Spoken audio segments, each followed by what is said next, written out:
শুভ সকাল।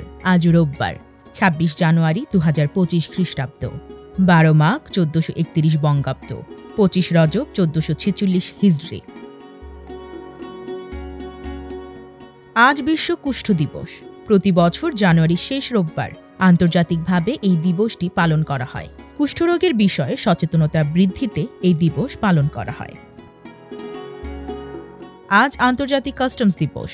প্রতি বছর ২৬ জানুয়ারি ওয়ার্ল্ড কাস্টমস অর্গানাইজেশনের সদস্যভুক্ত ১৭৯টি দেশে এই দিবসটি পালন করা হয়।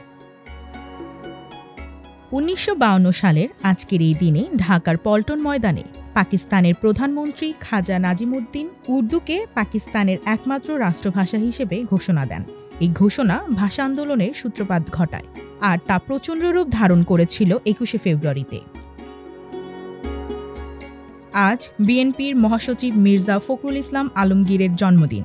১৯৪৮ সালের আজকের এই দিনে ঠাকুরগাঁয়ে জন্মগ্রহণ করেন তিনি।